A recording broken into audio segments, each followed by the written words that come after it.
आज इस वीडियो में हम बात करेंगे डेल्टा कॉर्प के बारे में। डेल्टा कॉर्प के Q4 के रिजल्ट्स आ जाने वाले हैं। उसके पहले थोड़ा सा रिजल्ट के पहले आपको पता होना चाहिए स्टॉक्स का। टेक्निकल मैं आपके साथ शेयर करूंगा, फंडामेंटली भी स्टॉक्स के बारे में मैं इसके अंदर बात करने वाला हूं, और रिजल्ट आने पे हम रिजल्ट पर डिस्कस करेंगे। लेकिन उससे पहले लेवल्स आपके हाथ में होने चाहिए कि आपको क्या कुछ डिसीजन बनाना है प्रायर टू रिजल्ट। अगर आपको आपका डिसीजन बनाना है या पोस्ट रिजल्ट अगर आपको डिसीजन बनाना है तो किस लेवल पे बनना चाहिए, कैसे बनना चाहिए, वो हम डिस्कस करने वाले इस वीडियो के अंदर।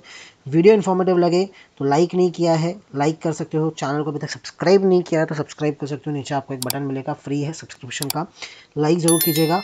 और अभी तक आप हमारे ग्रुप में ज्वाइन नहीं हुए हो, और अगर आपको ग्रुप में ज्वाइन होना है तो आप ग्रुप में भी ज्वाइन हो सकते हो। आपको स्क्रीन पे एक स्कैनर दिख रहा होगा, वो स्कैनर आपको स्कैन करना है और आप हमारे ग्रुप के अंदर ज्वाइन हो सकते हो अगर आपको होना है तो।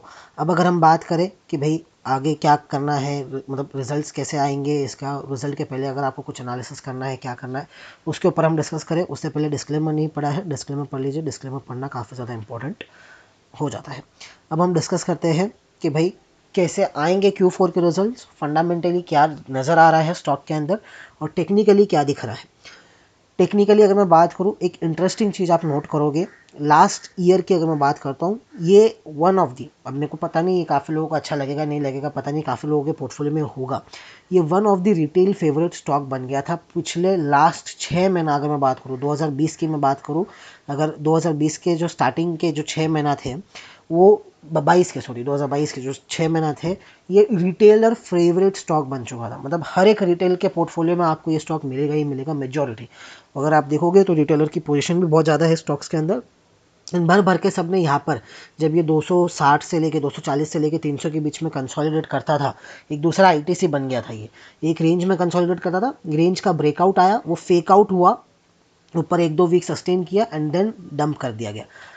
इस कंडीशन को देखते हुए अगर एक स्मार्ट कोई इन्वेस्टर है जो थोड़ा सा चार्ट को देख के इन्वेस्ट करना जानता है, फंडामेंटली बात करूं तो अभी भी 19 के पी पे ये स्टॉक चल रहा है, 19-20 के पी पे स्टॉक चल रहा है। थोड़ा सा मेरे हिसाब से फंडामेंटली अभी भी ये काउंटर लिटिल बिट ओवरबॉट है, ज़्यादा नहीं, मैं ये कह सकता हूँ लिटिल बिट ओवरबॉट है। आर ओ ई है ही नहीं, 4-5% का आर ओ ई है। सेल्स ग्रोथ आती नहीं है, मतलब जो टॉप रेवेन्यू ग्रोथ है वो इसके अंदर होती नहीं है, उतनी ज़्यादा ग्रोथ आ नहीं रही है। और ये प्योर एंड प्योर गैम्बलिंग का बिजनेस करते हैं। इनका जो कुछ क्रूज़ है गोवा के अंदर, वो क्रूज़ है जहाँ पे लोग जाते हैं, गैम्बलिंग करते हैं और उनके थ्रू ये मेजॉरिटी पैसा अर्न करते हैं। ओवरऑल बात करें तो ये कहीं ना कहीं इसे हम कह सकते हैं कि एक लग्जरी स्पेंड हो गया। लग्जरी स्पेंड यानी कि भाई पैसा उड़ाने वाली जगह हो गई, यहाँ पे कोई पैसा कमा के नहीं आएगा। कोई अगर जाएगा कसिनो के अंदर तो वो पैसा कमा के नहीं आएगा, और कसिनो में वही जाएगा जिसके पास पैसा हो, क्योंकि मेजॉरिटी लोगों को पता है कसिनो में आप लूज ही करके आओगे।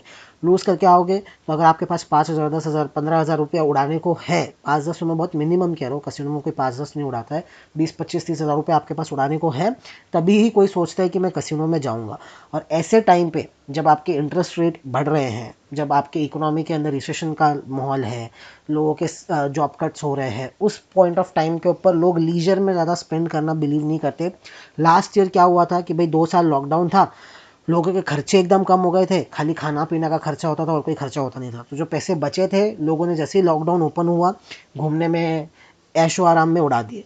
अब जब चीज़ें नॉर्मलाइज्ड हो रही है, ये जो पीरियड था ये अलग पीरियड था, यहाँ पे अलग स्टोरी थी। ये जो पीरियड था ये अलग पीरियड था, यहाँ पे एक अलग स्टोरी थी। अब जो चल रहा है ये नॉर्मलाइज पीरियड चल रहा है। नॉर्मलाइज यानी कि भाई अब पैसे भी उतने ही है, लिमिटेड है, खर्चे भी जो पहले जो नहीं हो रहे थे, अब आपके ट्रैवलिंग के, आपके घूमने के, आपके एजुकेशन के, हर एक चीज़ के खर्चे अब नॉर्मल हो चुके हैं। अब किसी चीज़ में कोई डिस्काउंट नहीं है, जितना पहले लगता था उतना ही लग रहा है। तो उस टाइम पर, उस पीरियड ऑफ टाइम के ऊपर पैसे वेस्ट करना ही एक तरीका है। मतलब ये जो कसिनो है मेजॉरिटी मेरे लिए तो ये वेस्ट करना ही है। अगर किसी को मनी वेस्ट करना है, उड़ाना है, एक्सेस अमाउंट ऑफ मनी है, वही जाएगा।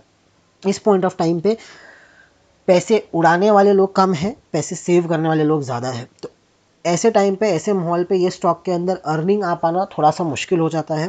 तो ओवरऑल मुझे तो नहीं लगता कि रिजल्ट बहुत फैंटास्टिक आएंगे। लास्ट क्वार्टर को अगर ये बीट कर देता है तो भी मेरे लिए तो ये रिजल्ट बहुत अच्छे होंगे, अगर ये लास्ट क्वार्टर को भी बीट कर रहा है, क्योंकि लास्ट क्वार्टर मेरे ख्याल से इनका प्रॉफिट था, हाईएस्ट था।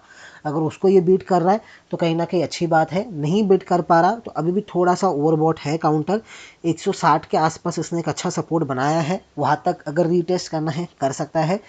अच्छा अगर किसी को अक्यूमुलेट करना है, शॉर्ट टर्म स्विंग या ट्रेडिंग पर्सपेक्टिव से अक्यूमुलेट करना है, वो 210 204 के ऊपर ही बनेगा। उसका 200 डे मूविंग एवरेज 210 204 के आसपास आ रहा है, उस पॉइंट ऑफ टाइम के ऊपर निकलेगा तो ही बनेगा। और स्मार्ट अगर कोई एक रैली आनी हुई तो वो रैली जब ये लेवल पार होगा ना, जब ये लेवल पार होगा आपका कौन सा 300 से 320 का, तब कहीं ना कहीं इसके अंदर एक फ्रेश लेग ऑफ रैली आएगी। यहाँ से अगर आप 150-200 पे काउंटर खरीद रहे हो, यहाँ से 300 हो जाए तो आपका काउंटर चलो 100% हो गया। किसी ने अगर 150 पे खरीदा तो मैं बात करूँ, 200 पे कोई खरीद रहा है तो उसका 40-50% का आपको एक मूव आता हुआ देखने को मिल गया।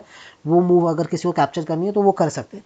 लेकिन अगर किसी को लॉन्गर टाइम फ्रेम की 4-5 साल के लिए मेरे को कैप्चर करना है एक फ्रेश लेग ऑफ रैली के लिए, तो वो तभी ही पॉसिबल होगा जब यहाँ पर जो ट्रेडर्स ट्रैप हुए हैं, ट्रेडर्स नहीं मैं कहूँगा, जो इन्वेस्टर्स ट्रैप हुए हैं 260 से लेके 320, ये जोन इतना इजीली पार नहीं करेगा।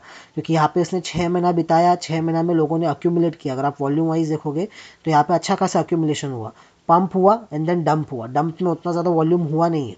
तो कहीं ना कहीं जब ये इस एरिया पे आएगा ना, तो काफ़ी सारे इन्वेस्टर सोचेंगे कि भाई निकल जाते हैं, हमारा मौका आ रहा है, कैश इन करते हैं और इस काउंटर को बेचते हैं। तो यहाँ पर इसको थोड़ा सा एक रेजिस्टेंस मिलेगा और फिर ये इसको चाहे तो ब्रेक कर सकता है। तो जब ये ब्रेक करेगा तब अगर किसी को रैली पकड़नी है, मोमेंटम कैच करना है, तब अगर किसी को 30-40% का मूव कैप्चर करना है, 30-40% का मूव किसी इन्वेस्टर को कैप्चर करना है, तो वो यहाँ पर बाय कर सकता है। छोटा सा स्टॉप लॉस लगाइए 140 का। अगर आप स्टॉप लॉस लगाते हो तो मेरे ख्याल से मोर देन इनफ होगा। यहाँ से 50-40 पॉइंट अगर आप लूज़ करने के लिए रेडी हो और 100 पॉइंट गेन करने के लिए रेडी हो, तो एक ये क्वार्टर टू क्वार्टर एक एनालिसिस हो सकता है। उसके लिए 2-3 कंडीशंस आपको चेक करना होगा कि भाई मार्केट सबसे पहले रिकवर हो, मार्केट यहाँ से करेक्शन और कंटिन्यू ना करे। जो 16,800 निफ्टी पे लो लगा है वो ब्रेक ना हो। यहाँ से अगर ये निफ्टी कंसोलिडेट भी करे, 18,000 के आसपास रहे, तो कहीं ना कहीं स्टॉक्स के अंदर मूवमेंट आ सकती है। एंड सेकेंड मोस्ट इंपॉर्टेंट, आपको इसके क्वार्टरली रिजल्ट्स को ट्रैक करना है। तो 30-40% की जगह है इसके अंदर बढ़ने की, लेकिन वो तभी होगा जब इसके क्वार्टरली रिजल्ट एटलीस्ट स्टेबल आए। अगर यहाँ से थोड़ा सा भी और डी ग्रोथ दिखा, सेल्स जो 5-6% ग्रो हो रही है वो और कम हुई, ROC ROE और कम हुआ, तो वैल्यूएशन इसको ऊपर जाने नहीं देगा। जैसे ऊपर जाएगा वैल्यूएशन बढ़ जाएगा, फिर वो नीचे आ जाएगा। तो उस बेसिस के ऊपर अगर इसको ऊपर जाना है, पहला मार्केट कंडीशन सही होना चाहिए, सेकंड रिजल्ट सही होने चाहिए, तो आप 30 से 40% का गेन कैप्चर कर सकते हो। लॉन्गर टाइम फ्रेम के लिए किसी को अगर बाय करना है, वो ये ब्रेकआउट के ऊपर ही सोचे तब तक मेरे ख्याल से, क्योंकि ये ब्रेकआउट तभी पार हो पाएगा या तो एक्सट्रीमली मार्केट के अंदर एक बुल सिनारियो आ जाए, तब भाई शेयर के कोई फिर फंडामेंटल्स काम नहीं आते, कुछ काम नहीं आते, मार्केट चलता है, स्टॉक अपने अलग धुन में चलता है, तब ये होगा। या तो रिजल्ट्स के अंदर बहुत अच्छा कुछ हो गया, रिजल्ट्स बहुत अच्छे आने लग गए, सेल्स जो है उनकी बढ़ गई, उनका प्रॉफिट्स बढ़ रहे हैं, हर क्वार्टर इनके रिजल्ट्स कॉन्स्टेंटली अच्छे आ रहे हैं, 1-2 क्वार्टर और अगर इनके रिजल्ट्स अच्छे आते हैं तो ये ब्रेक करेगा और ये ब्रेक करने के बाद आपको एक अच्छी रैली देगा। तो अगर किसी इन्वेस्टर को 30-40% कैप्चर करना है वो कर सकता है, लेकिन स्ट्रिक्टली ये स्टॉप लॉस रखिएगा 140 के आसपास। ये जो रेंज बनाई है इसने, इस रेंज के आसपास का एक स्टॉप लॉस रखना बहुत ज़्यादा ज़रूरी हो जाता है। इस स्टॉप लॉस के साथ इसको चाहे तो आप ऊपर कर सकते हो। अब बात करते हैं ट्रेडर की। ट्रेडर क्या करे? ट्रेडर की अगर मैं बात करूँ, जो 1-2 दिन का ट्रेड लेता है, तो रिजल्ट के पहले कोई ट्रेड एज सच होना नहीं चाहिए। अगर कोई ट्रेडर ले रहा है तो रिजल्ट के पहले एज सच कोई ट्रेड रखना नहीं चाहिए। सेकेंडली, अगर कोई ट्रेडर ट्रेड ले रहा है तो यहाँ पर आप एक ट्रेंड लाइन ड्रॉ कर सकते हो। इस ट्रेंड लाइन का अगर आपको एक ब्रेकआउट मिले तो यहाँ पर कहीं ना कहीं आपको अपसाइड मूव कंटिन्यू होता हुआ देखने को मिल सकता है। ये एक ट्रेंड लाइन हो गई, या इसको भी अगर आप एक ट्रेंड लाइन कंसिडर करोगे तो ये भी एक ट्रेंड लाइन हो जाती है। तो दोनों वैसे कोई भी अगर एक ट्रेंड लाइन का आपको ब्रेकआउट मिले, आज एग्जैक्ट ट्रेंड लाइन से इसने रेजिस्टेंस लिया है, काउंटर नीचे आया है, कल अगर ये रिवर्सल खुलता है, गैप अप खुलता है और करीब करीब अगर मैं बात करूँ 195-196 के ऊपर खुलता है, तो इसका जो पहला टारगेट इजीली बनेगा 203 और दूसरा जो टारगेट बनेगा वो 206 का बनेगा। तो 203-206 के लिए जा सकता है। कंडीशन यही है कि आपका जो स्टॉप लॉस होना चाहिए वो होना चाहिए करीब करीब 187 के आसपास। तो ये मैं कोई ट्रेड नहीं शेयर कर रहा हूँ, ये सिर्फ मेरा जो लेवल्स है चार्ट के ऊपर वो शेयर कर रहा हूँ। लेना नहीं लेना वो आपको सोचना है एज अ ट्रेडर। आपको अगर कोई एडवाइजरी के थ्रू करते हो तो वो एडवाइजरी से आप जो भी कन्फर्मेशन है ले सकते हो, एडवाइस ले सकते हो। तो यहाँ पर अगर लेना है तो शॉर्ट पोजीशन मुझे नहीं लगता एकदम लोएस्ट लेवल के आसपास अभी ट्रेड कर रहा है तो लेने की कोई ज़रूरत है। मार्केट भी थोड़ा सा अच्छे मूड में है, अगर रिजल्ट अच्छा आया लास्ट क्वार्टर के जैसा भी आता है, उस बेसिस के ऊपर आप 187 के स्टॉप लॉस के साथ किसी ने लॉन्ग पोजीशन बनाई है तो रख सकते हो। पहला टारगेट 203, दूसरा टारगेट 206। शॉर्ट अगर किसी ने किया है तो आज ही का ट्रेंड लाइन है, कल गैप अप या गैप डाउन के साथ ही इसके अंदर जो भी होगा वो होगा।